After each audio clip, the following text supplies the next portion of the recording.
En décomposant le nom Badjangara, on obtient deux vocables, Banja qui veut dire équiel et Gara qui signifie grande en langue dogon.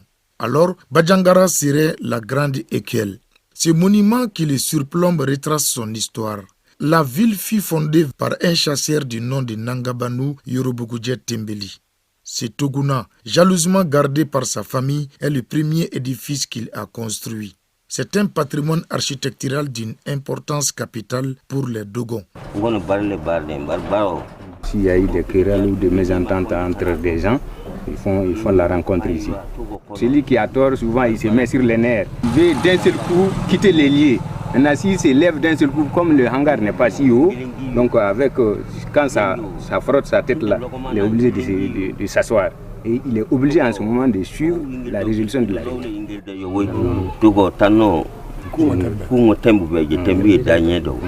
Badjangara est le symbole de la bonne cohabitation entre Dogon et Toucouleur. En témoigne cet autre chef-d'œuvre architectural qu'est le palais Agiboutal, septième fils d'El Hadj Oumar Tall. Le 4 mai 1893, il y a eu en tout cas l'intronisation du Fama Agibou comme roi du Massina avec résidence à Badjangara par les colons français. C'est ainsi que les colons français vont solliciter les maçons de Djéné pour construire le palais qui portera le nom de Agibou à partir de 1894. Ici, on note surtout la présence du mausolée de la famille Tall qui remonte à la première construction du bâtiment qui fut d'abord le vestibule royal érigé en 1864. Ce vestibule royal a été gardé par Tidjani Amadou qui est le neveu d'El Hadj Oumar qui a pris le relais après la disparition mystique d'El Hadj Oumar à Deguembéré. Quand lui il est venu, il y avait certains de ses frères qui sont tombés sous les balles à Deguembéré.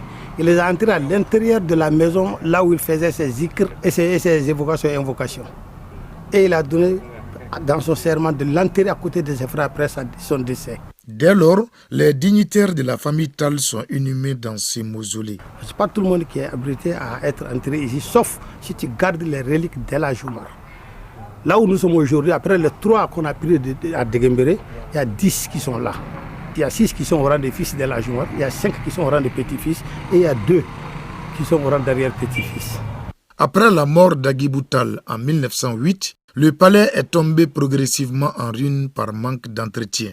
Le projet de sa réhabilitation fut initié en 2008 au classement du site du pays Dogon sur la liste du patrimoine matériel mondial par l'UNESCO. Il y a le bâtiment principal à un niveau, en terre. Il y a le mausolée également en terre. Vous avez les centres d'hébergement en pierre. Vous avez également les boutiques ou magasins en pierre. Ainsi, les boutiques et les chambres d'hébergement furent ajoutées à la version restaurée. Objectif, générer des ressources en plus de celles des visites pour l'entretien et l'enduit annuel de l'édifice. Cependant, ces fonds semblent insuffisants pour cette tâche. Le bâtiment est gigantesque qui a besoin vraiment d'autres ressources.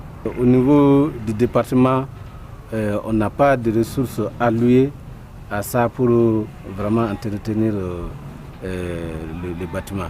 Le Toguna du fondateur de Bandiagara, Nangabanu Tembeli, et le palais Agibou Tall sont des joyaux architecturaux d'une grande importance historique et socio-économique dans le patrimoine matériel du Mali en général et celui du pays Dogon en particulier.